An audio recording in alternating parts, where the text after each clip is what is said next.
16번 문제. 필립 코틀러가 제시한 5가지 제품 차원에 대한 문제죠. 그죠? 5가지 제품 차원에 관한 내용 중 다음 보기에 가로 안에 들어갈 용어를 찾아 모두 선택한 것은. 필립 코틀러는 제품 차원을 5가지로 제시해요. 첫 번째, 핵심 이점.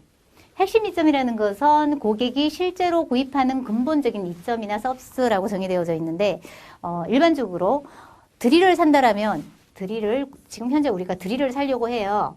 드릴을 사는 이유는 뭐죠? 구멍을 뚫기 위해서 사는 거죠. 구멍을 뚫기 위해서. 그러면은 이 드릴을 산 것이 아니라 무엇을 산 것이죠? 이 핵심 이점은 구멍을 산 거예요. 그래서 핵심 이점으로 분류한 거고요. 두 번째는 기본적 제품, 핵심 이점을 형상화시킨 것이라고 되어 있죠. 그래서 이게 드릴이죠. 드릴. 세 번째는 기대하는 제품, 일반적으로 정상적으로 기대, 합의하는 속성과 조건이라고 되어져 있어요. 이 문제는 이제 정확하게 다 기억을 못했다 하더라도 지문을 보시고 찾을 수 있는 문제입니다. 일반적으로 정상적으로 기대, 합의하는 속성과 조건. 그래서 우리가 드릴을 살 때 어떤 기대를 하고잖아요. 구멍이 잘 뚫렸으면 좋겠다 라는 거죠. 그죠? 그래서 그런 기대, 그래서 기대하는 제품이 가에 들어가고요. 그다음 네 번째 차원은 확장 제품이라고 합니다. 경쟁자가 제공하는 것과 구별 또는 추가적인 서비스를 포함하는 제품이라고 이제 설명이 되어져 있는데, 우리가 이 드릴을 구매를 했는데 이 드릴을 충전하는 충전기가 우리 집에 있는 청소기도 충전할 수 있다. 그죠? 확장이죠. 이런 확장적인 어떤 추가적인 이점에 관련된 것이 확장 제품에 해당되는 거고요. 그 다음에 다섯 번째는 미래에 경험할 수 있는 변환과 확장 일체에 해당되는 게 뭐죠? 잠재적 제품이죠. 그죠? 지금 현재 나타나진 않았지만 미래에 이 잠재적인 어떤 부분에 대해서 경험할 수 있는 요소, 변환할 수 있는 거, 이런 것들이 여기에 해당되고요. 스마트폰이라면 제가 스마트폰을 쓰다가 뭐 2년 약정이 끝났어요. 끝나고 난 다음에 다른 스마트폰을 구매를 하고 난 다음에 그 스마트폰을 어떤 용도로 우리가 녹화하는 게 뭐 CCTV 녹화 용으로 해서 사용을 했다. 그럼 다른 용도로, 잠재적인 어떤 다른 용도로 사용한 거죠. 그죠? 그렇게 사용할 수 있는 걸 갖다가 잠재적 제품이라고 합니다. 일반적으로 여기 필립 코틀러가 제시한 거는 이렇게 5가지로 제시했다 해서 5가지를 다 기억을 해주시면 되고요.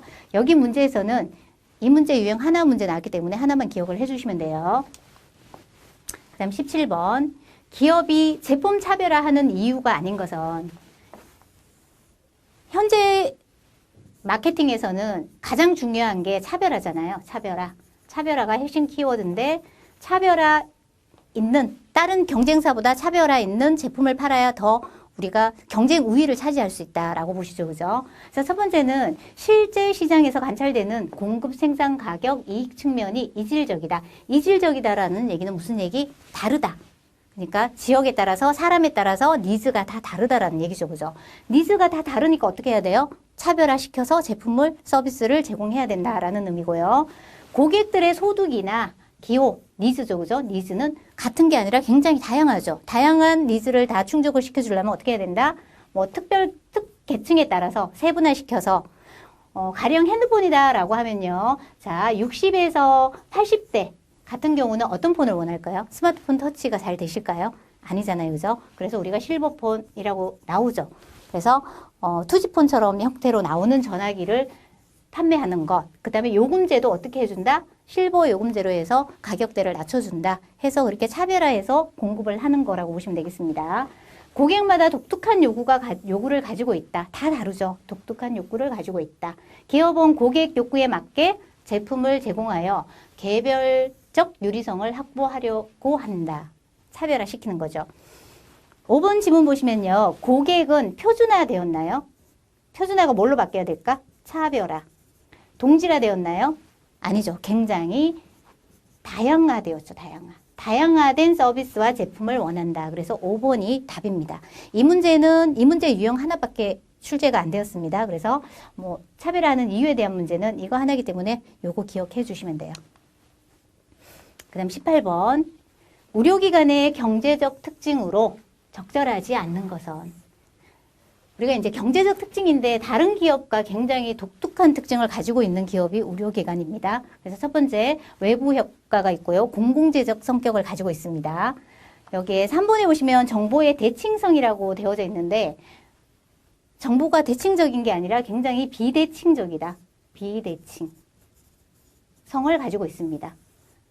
자세한 설명은 D편에서 다시 하고요. 치료의 불확실성을 가지고 있죠. 그리고 질병 예측이 가능한가요? 불가능하잖아요. 그죠? 그래서 해당되지 않는 거는 답이 3번이에요. 그래서 좀 더 자세히 살펴보시면 의료기관의 어떤 특징에서 정보의 대칭성, 비대칭성 같은 경우는 병원에 가서 제가 지금 현재 수술을 받는다고 생각을 한번 해볼게요. 위를 절제하는 수술을 받는다고 가령 예시를 든다라면 위를 절제하는 수술을 할 때 의사가 어떤 메커니즘에 따라서 수술을 하는지, 그러면 뭐 어느 정도 깨매는데 실을 얼마만큼 사용해서 비용은 얼마가 드는지, 또는 인건비 산정은 어떻게 되었는지 그 설명을 우리가 자세하게 들을 수 있나요? 없죠, 그죠? 그러면 그 금액이 맞다, 틀리다, 적당하다 이렇게 우리가 산정할 수 있는 게 아니죠, 그죠? 정보를 누가 더 많이 알고 있나요? 의사가 더 많이 알고 우리가 더 적게 알고 있는 거죠. 그래서 정보가 대칭적인 게 아니라 어떻게 해요? 비대칭적이다. 그래서 예시로 시험 문제 굉장히 잘 나오는 문제이기 때문에 반드시 기억하셔야 되고요. 다른 예시로 중간에 정보의 대칭성이라고도 나오고요. 정보의 가점주의라고도 나옵니다. 그래서 아니다라고 기억해 주시면 되고요. 외부 효과 같은 경우는 우려는 외부 효과다라고 나오는 거죠. 이거는 뭐냐면 어떤 경제 활동이 당사자가 아닌 제3자에게 끼치는 영향을 외부 효과라고 해요. 여러분들 의료보험 다 가입하셨잖아요. 매달 의료보험료를 내세요. 내는데 나는 1년에 한 번도 병원을 가지 않았어. 근데 어떤 사람은 병원을 1년에 한 달 내내 갔어. 근데 내가 낸 의료보험비로 그 사람이 혜택을 받은 거죠. 본의 아니게 그 사람은 이익을 보고 나는 불이익을 볼 수 있다라는 게 외부 효과입니다. 그래서 이거 기억하시고요. 시험 문제로 나온 적은 없는데 의미만 기억해 주시면 되겠습니다. 그리고 경쟁 제한의 조건을 가지고 있죠. 그죠? 여러분들이 의사를 할 수 있나요? 아무나? 면허권자가 있는 사람에게만 주어지죠. 그래서 의사는 의사의 면허권이 있어야지만 의사를 할 수 있다. 그래서 경쟁이 굉장히 제한적이다. 기억하시면 되고요. 보건의료는 생활 필수품이죠. 그죠? 생활 필수품으로 보건의료다. 그리고 우리나라 같은 경우는 의료보험제를 쓰기 때문에 어때요? 공공재적 성격을 가진다라고 보시면 되겠습니다.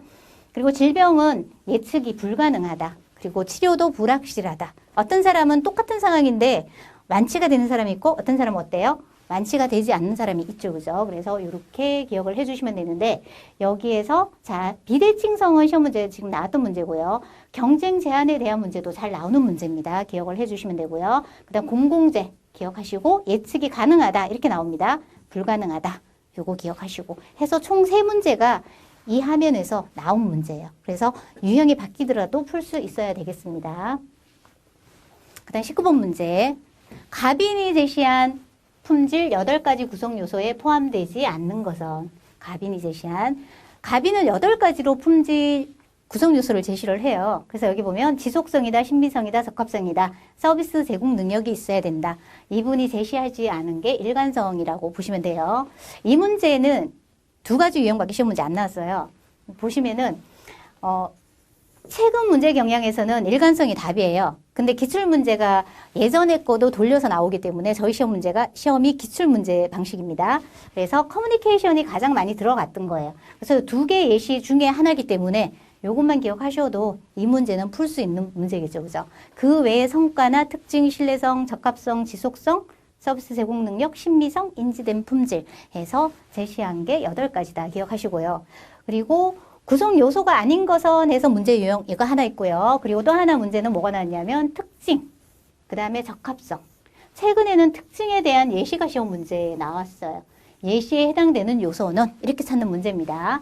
특징은 특정 제품이 가지고 있는 경쟁적 차별성을 우리가 뭐라고 한다? 특징이라고 한다. 기억해 주시면 되죠. 그죠? 20번. 스마트폰에서 카메라 기능. 현재 스마트폰에서 카메라 기능이 없는 스마트폰이 없죠. 동영상 촬영 다 가능하죠. 음성 녹음 다 가능하죠. 그죠? 근데 초창기에 그런 어떤 그 기능이 나왔을 때 굉장히 어땠어요? 감동적이었죠. 그죠? 그 감동적이었기 때문에 그걸 갖다가 우리가 매력적인 품질 요소라고 해요. 초창기에는 굉장히 감동적이고 신기하고 그랬었는데 지금 현대는 어때요? 카메라 기능, 동영상 촬영 기능 또는 녹음 기능이 없으면 어떻게 될까요? 불만 요소로 작용할 수 있겠죠. 그죠? 이 매력적인 품질 요소가 시간이 흐름에 따라서 어떻게 되었다? 당연적 품질 요소로 옮겨간 거예요. 이걸 갖다가 진부화라고 합니다. 진부화. 그래서 음성 녹음 및 동영상 촬영 기능 등의 서비스 품질을 간호 품질 모형을 구성하는 요소 중에 어디에 해당되는가라고 나왔죠. 그죠? 예전에는 뭐 2007년 정도, 8년 전, 9년 이때는 뭐죠? 굉장히 매력적인 품질 요소였지만 지금 현재는 어떻게 되었다? 당연적 품질 요소로 변화했다. 그래서 답은 1번이에요. 그래서 우리 간호라고 읽어도 되고요. 카노라고 발음하셔도 됩니다. 카노의 품질 모형을 5가지로 이 사람이 제시하였는데 요소를 첫 번째 요소가 매력적인 품질 요소예요. 기대하지 않았는데 어때요? 기대를 훨씬 초과하여 만족을 주는 요소를 우리 뭐라고 한다? 매력적 품질 요소라고 합니다. 그리고 시험 문제 여러분들이 기억하셔야 되는 게 진부화 현상을 반드시 기억을 해 주셔야 돼요. 진부화 경향은 뭐죠? 처음에는 굉장히 매력적인, 감동적이었는 건데 지금 없으면 안 되는 거. 그래서 예전에는 70년대, 80년대는 어땠나요? 텔레비전의 리모컨이 반드시 있어야 되는 건 아니었잖아요. 채널을 돌리는 게 있었죠. 그죠? 그런데 리모컨이 처음 나왔을 때는 굉장히 매력적인 품질 요소로 작용을 하였는데 지금 현대사회에서는 어떤가요? 당연하게 주어야 되는 게 리모컨이죠. 그죠? 그래서 당연적 요소로 옮겨갔다라고 보시면 돼요. 이런 현상을 갖다가 우리는 뭐라고 한다? 진부화 현상이라고 한다. 그래서 진부화 현상에 예시가 보기에 들어가고 해당하는 용어는 이렇게 찾는 게 문제예요. 기억하시고요. 이런적 품질은 당연히 명시된 대로 받아야 되는 요구사항이에요. 그래서 충족될수록 만족은 증대되고 충족되지 않으면 어떻게 된다고요? 불만족이 증대된다. 이게 빨간색이면 이거도 문제에 다 나왔다는 문제죠. 그죠? 5가지가 다 잘 나오는 문제예요. 그다음 방금 했던 거 당연적 품질 요소. 최소한 마땅히 있을 것으로 생각되는 기본적인 품질 요소다. 이게 당연적 품질 요소다. 사례로 시험 문제 나왔던 거. 그다음 무관심 품질 요소는 관심 없는 거죠. 그죠? 무관심이잖아요. 충족되건 되지 않건 만족도 불만족도 일으키지 않는 품질 요소. 그래서 이게 무관심 품질 요소다. 무관심 품질 요소에는 시험 문제가 이게 나왔었어요. 무관심 품질 요소의 사례가 시험 문제 나왔어요. 여러분들이 사용하는 웹사이트의 커뮤니케이션 제공, 커뮤니티 제공, FAQ 이런 것들은 뭐죠? 만족도 불만족도 일으키지 않는 어떤 품질? 무관심 품질 요소에 해당된다. 그리고 또 하나는 쇼핑 사이트의 명성은 그다지 영향을 미치지 않는다는 얘기죠. 그죠? 그래서 무관심 품질 요소 사례에 해당하는 것을 모두 선택하여라 시험 문제 나왔겠죠. 그죠? 해서 기억하시면 되고요. 역품질 요소는 청개구리 효과라고 보시면 돼요. 만족을 시키면 시킬수록 어떻게? 불만족이 나오는 거. 불만족이 나올 것 같은데 만족으로 넘어가는 거라고 보시면 되겠습니다. 그래서 요번 우리 문제에서는 당연적 품질 요소. 스마트폰의 카메라, 음성 녹음, 동영상 촬영은 당연적 품질 요소다. 기억해 주시면 되겠습니다. 21번. 주란이 제시한 품질 요소 중 조직 구성원의 적절한 응대. 조직 구성원이죠. 그죠? 사람이 하는 거죠. 적절한 응대나 환대. 그 다음에 친절, 내부 고객 만족도 등이 해당하는 품질 요소는 이렇게 나죠. 그죠? 그래서 이거는 상호작용을 하는 거죠. 그래서 심리적 품질이라고 합니다. 내가 대우를 받았는가, 받지 않았는가, 이런 부분에 해당된다고 보시면 되겠습니다. 주란이 제시한 품질 구성 요소는 여기에 있는 5가지로 제시를 해요. 그래서 자세하게 한번 살펴보면요. 사용자 눈에 보이지 않는 내부적 품질 요소가 있어요. 그래서 인터널 퀄리티라고 하죠. 그죠? 영어로도 시험 문제 나오고 한글로도 시험 문제 나오니까 2개 다 기억을 해 주셔야 되고요. 여기에 보시면은 철도나 항공이 잘 우리가 문제없이 탈 수 있도록 후방에서 시설을 정비하는 사람들은 우리 눈에 보인다 보이지 않는다? 보이지 않죠. 그죠? 보이지 않는 그런 요소들을 갖다가 우리가 인터널 퀄리티라고 합니다. 내부적 품질 요소. 그래서 백화점이나 유원지나 등의 설비나 시설 등의 기능을 발휘하도록 보수가 잘 되고 있는지 여부에 해당하는 것 이렇게 찾는 게 시험 문제예요. 그죠? 사용자 눈에 보이는 하드웨어적 품질 요소는 우리 눈에 보이는 거죠. 그죠? 하드웨어 퀄리티. 백화점 등에서 사용자에게 판매하기 위해 사들인 상품의 진열 상태. 우리 눈에 보이죠. 그죠? 그 다음에 고객의 동선, 레스토랑의 요리, 호텔의 실내 장식, 철도나 항공기의 좌석의 크기, 조명의 밝기, 이런 것들은 우리 눈에 보여요. 그래서 실질적으로 여러분이 문제를 풀어보시면 예시 지문을 읽어도 이렇게 연결하실 수가 있어요. 그래서 영어도 반드시 기억을 해 놓으셔야 된다는 거. 그 다음에 사용자 눈에 보이는, 좀 전에는 하드웨어적 품질, 여기에는 소프트웨어적 품질이죠. 그죠? 그래서 적절한 광고, 그 다음에 청구 금액의 사고. 그래서 우리가 영수증을 받았는데 금액에 어떤 오류가 있다라든가 이런 부분이 여기 해당되죠. 그죠? 은행의 기장착오, 컴퓨터의 실수, 배달 사고 이런 것들은 어디에 해당된다? 사용자 눈에 보이는 소프트웨어적 품질이다. 그 다음에 서비스의 시간, 신속성. 이거는 설명 안 해도 우리가 알 수 있는 거죠. 그죠? 열을 지어 기다리는 시간, 대기 시간을 이야기하는 거라고 보시면 되겠죠. 그죠? 매장에서 판매원이 올 때까지의 시간, 고충이나 수리 신청에 대한 해답 시간, 그 다음에 수리에 요하는 시간, 이런 것들을 갖다가 서비스 시간의 속성이라고 보시면 되고요. 그다음 심리적 품질은 조금 전에 우리가 풀었던 거죠. 그죠? 그래서 기억을 해 주시면 되겠습니다. 여기에서 문제는 이때까지 출제된 문제 중에 요 세 가지 유형으로 시험 문제 나와요. 파란색, 빨간색. 기억하시면 되고요. 요 나머지 두 가지는 시험 문제 아직 출제된 적은 없습니다. 그래서 정확하게 영어로도 연결할 수 있도록 공부를 해 놓으셔야 되겠죠. 그죠? 그래서 이렇게 기억을 해 주시면 되겠습니다. 그 다음에 22번. 다음 보기는 서비스 품질에 대한 정의에 대한 거죠. 그죠? 정의를 발표한 학자들이다. 이들 중 서비스 수준과 고객 기대 간의 격차를 포함하는 정의를 제시한 학자를 지금 모두 골라라는 문제죠. 그죠?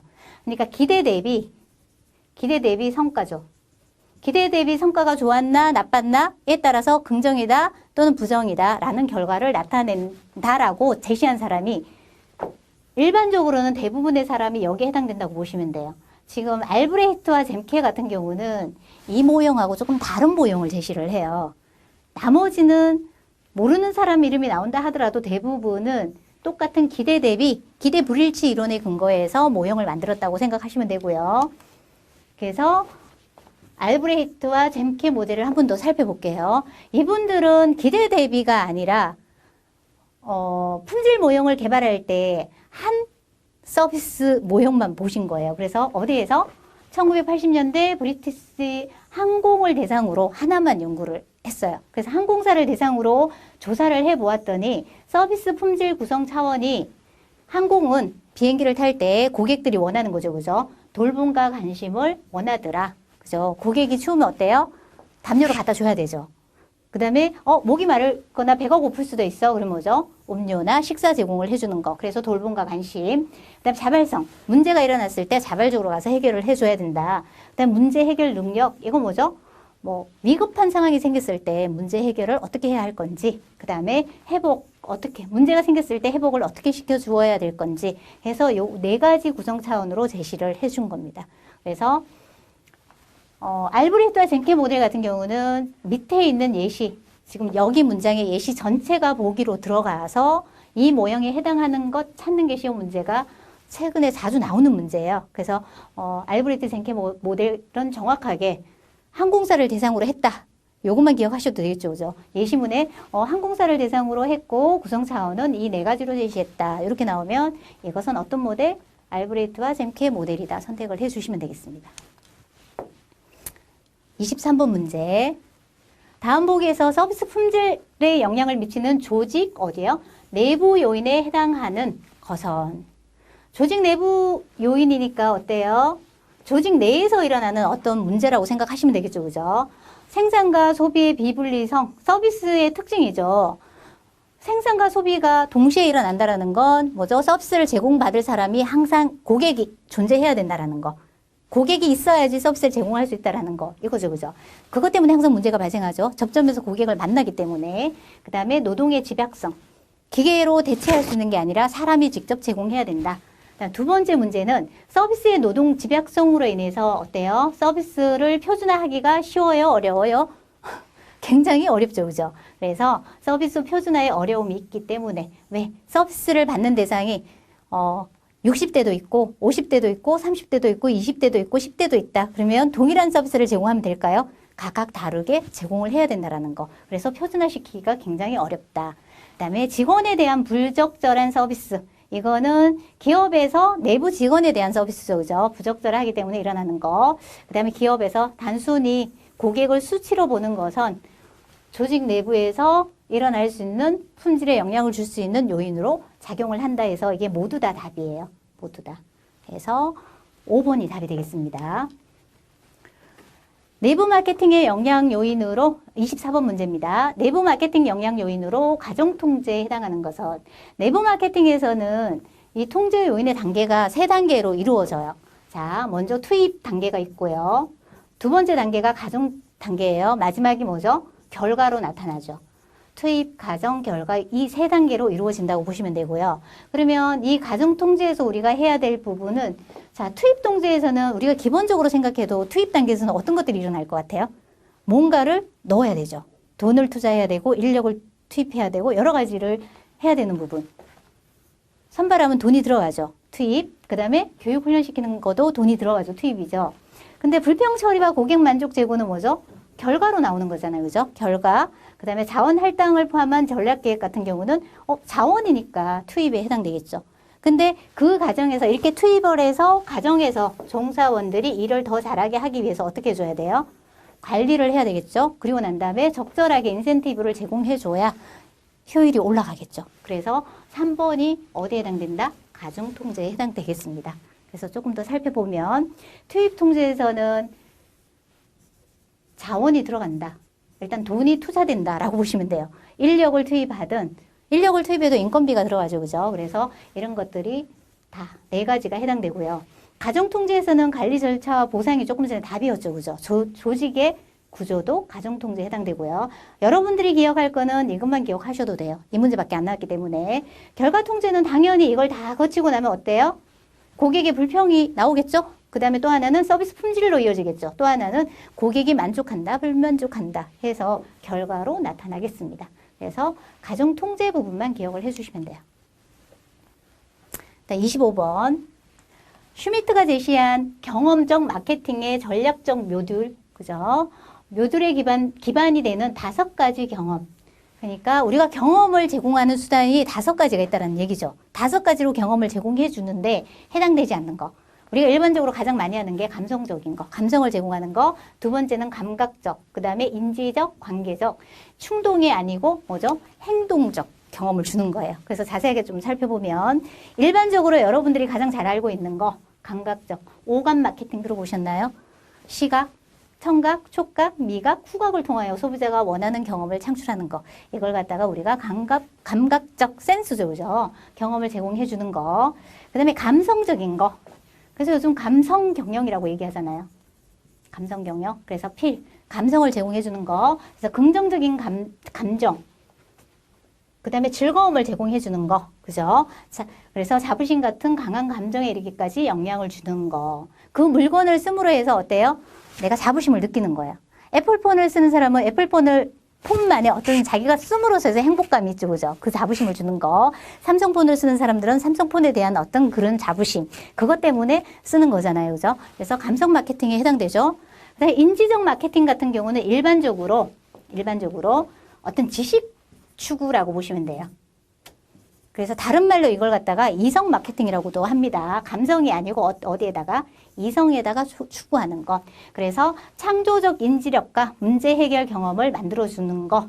이걸 만들어주기 위한 목적으로 지성에 호소하는 것. 일반적으로는 가장 많이 하는 게 IT 제품들이에요. 컴퓨터.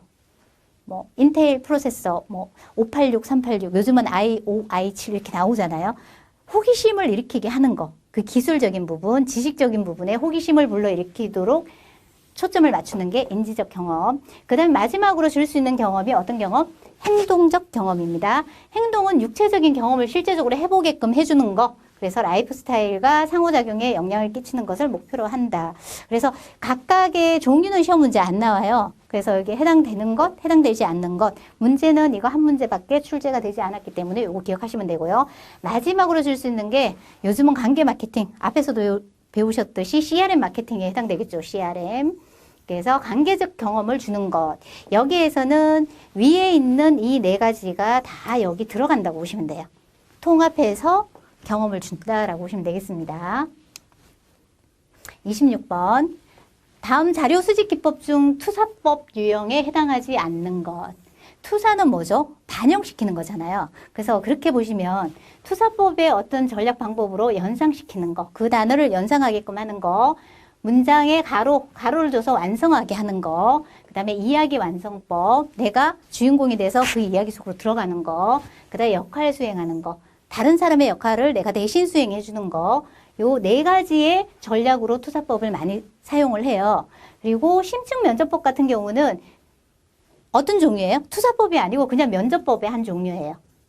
면접법인데 심층적으로 할 것인가 아니면 좀 얕게 할 것인가 이런 것에 해당되는 거라고 보시면 되겠습니다.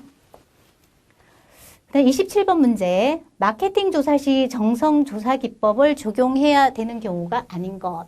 우리가 조사 기법이 정성 기법이 있고요. 그 다음에 정양 기법이 있어요. 이 두 가지 종류로 나눠질 수 있는데요. 정성 기법 같은 경우는 질적 연구를 하겠다, 질적 조사를 하는 거고요. 요거는 양적 조사를 하는 거죠. 양적 조사를 하는 것이기 때문에 얘는 어때요? 데이터가 굉장히 객관적인 데이터가 나오고요.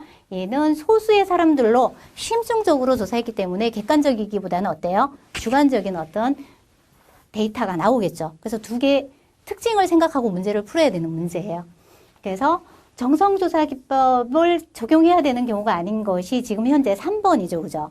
소비자의 특성별 니즈 구조와 차이를 조사하기 위해서는 정성보다는 어때요? 정량적인 기법을 써야 된다는 얘기죠. 그죠? 그래서 좀 더 자세하게 두 개 구분해서 한번 볼게요. 정성조사 기법을 적용해야 될 때는 이 정량조사를 하기 전 단계에서 진행하는 경우가 굉장히 많습니다. 양적 조사 사전 단계에서 신속하게 정보를 획득하기 위해서. 그때 가장 많이 사용하고요. 그 다음에 가설을 발견하기 위해서, 예비적 정보 수집하기 위해서, 사전 지식이 부족할 때 하는 경우도 있고요. 그 다음에 가설의 질적 검증 및 의미를 확인할 때, 소비자 언어를 발견할 때, 소비자 언어는 우리가 정량 조사를 할 수 없는 부분이죠. 그죠? 소비자를 깊이 이해할 때. 앞에 문제 예시가 지금 요 네 가지가 예시가 들어와 있죠. 그죠? 이거는 정성조사 기법을 해야 되는 경우고요. 정량조사 기법을 적용할 때는 가설의 질적 검증을 할 때, 가설은 여기에서 만들었어요. 만들었죠. 발견했잖아요. 만들어서 어떻게 해요? 검증을 통해서 확정적인 결론을 획득할 때 우리가 정량조사를 한다. 그 다음에 시장의 세부나 목표 시장 선정할 때, 시장의 경쟁 상황 및 소비자 태도 행동 파악할 때, 그 다음에 우리 여기 답에 해당되는 뭐죠? 소비자의 특성별 니즈와 구조의 차이를 이해할 때도 여기에서 정량 조사를 해야 된다는 거. 그 다음에 각 상표의 포지셔닝, 강약점을 파악할 때, 그리고 가장 많이 쓰는 게 이거겠죠. 바람직한 컨셉, 용기, 상표명을 선택할 때. 그죠? 그래서 우리 학교에 만약에 어떤 A라는 대학교에서 이름을 바꾸려고 해요. 그럴 때 조사하는 기법은 어디에 해당될 것 같아요? 상표명 등을 선정할 때는 정량 조사를 해야 된다라고 보시면 되겠습니다. 28번. 서비스 품질 관리 방법 중 행동의 차이. 그래서 갭 4의 원인에 대한 해결 방안으로 올바른 것은, 갭 4는 문제점이 커뮤니케이션이에요. 소통의 문제. 소통. 그래서 수평적 쌍방향 커뮤니케이션을 증대시킨다. 갭 4라는 단어가 나오면 항상 여러분들은 커뮤니케이션이라는 단어를 찾으시면 돼요. 그러면 얘는 갭 4번에 대한 문제. 그 다음에 2번 같은 경우는 서비스 품질 목표를 개발한다. 이거는 갭 2번에 대한 문제입니다. 그래서 적합한 서비스 설계와 표준을 선택하지 못할 때 생기는 문제. 그 다음에 역할 갈등이나 역할 모호성이 생겼다. 이걸 해소하기 위한 거는 뭐죠?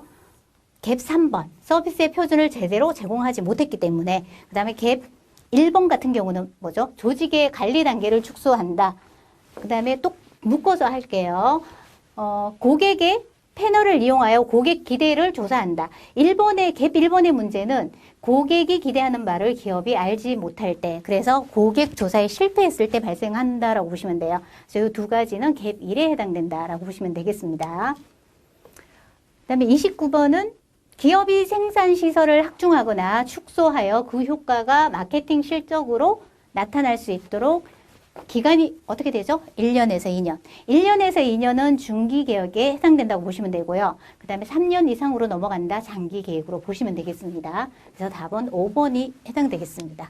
그래서 좀 더 살펴보면 우리가 일반적으로 계획 수립할 때 기간 구분, 적용 범위 구분해서 이렇게 나눠져요. 방금 풀었던 문제는 어떤 기간 구분에 의해서 1년 이하는 단기, 1에서 2년은 중기, 3년 이상은 장기 계획이다. 가장 많이 나오는 문제고요. 적용 범위에 따라서 전략, 전술, 운영 계획 이렇게 나눠진다고 보시면 되겠습니다. 그다음에 30번. 고객 생애 가치에 대한 설명으로 잘못된 것은 이거는 그냥 읽어서 풀 수 있는 문제라고 볼 수 있겠습니다. 고객 생애 가치 LTV 또는 약자로 CLV라고도 씁니다. 한 고객이 평균적으로 기업에 기여하는 미래 수익의 현재 가치를 말한다. 한 고객이 태어나서 우리 기업을 평생토록 거래하면서 주는 수익이라고 보시면 돼요. 그래서 2번에 보시면 고객 이탈률이 높을수록 고객 생애 가치는 증가할까요? 이탈률이 높다는 거는 생애 가치가 감소하는 거죠. 그죠? 거래를 하지 않겠다는 얘기잖아요. 고객 생애 가치는 매출액이 아니라 이익을 나타낸다. 그다음 4번 한 시점에서 고객과 기업 간에 존재하는 장기적인 가치이다. 5번 예시 보시면 한 고객이 특정 기업의 상품이나 서비스를 최초로 구매하는 시점부터 어디까지 마지막으로 구매할 것이라고 예상되는 시점까지 누적액의 평가를 말한다. 이걸 갖다 우리는 고객 생애 가치 LTV 또는 CLV 그래서 약자로도 시험에 나오기 때문에 기억을 해주시면 돼요. 그래서 30번까지 문제 풀이 여기까지 진행했습니다.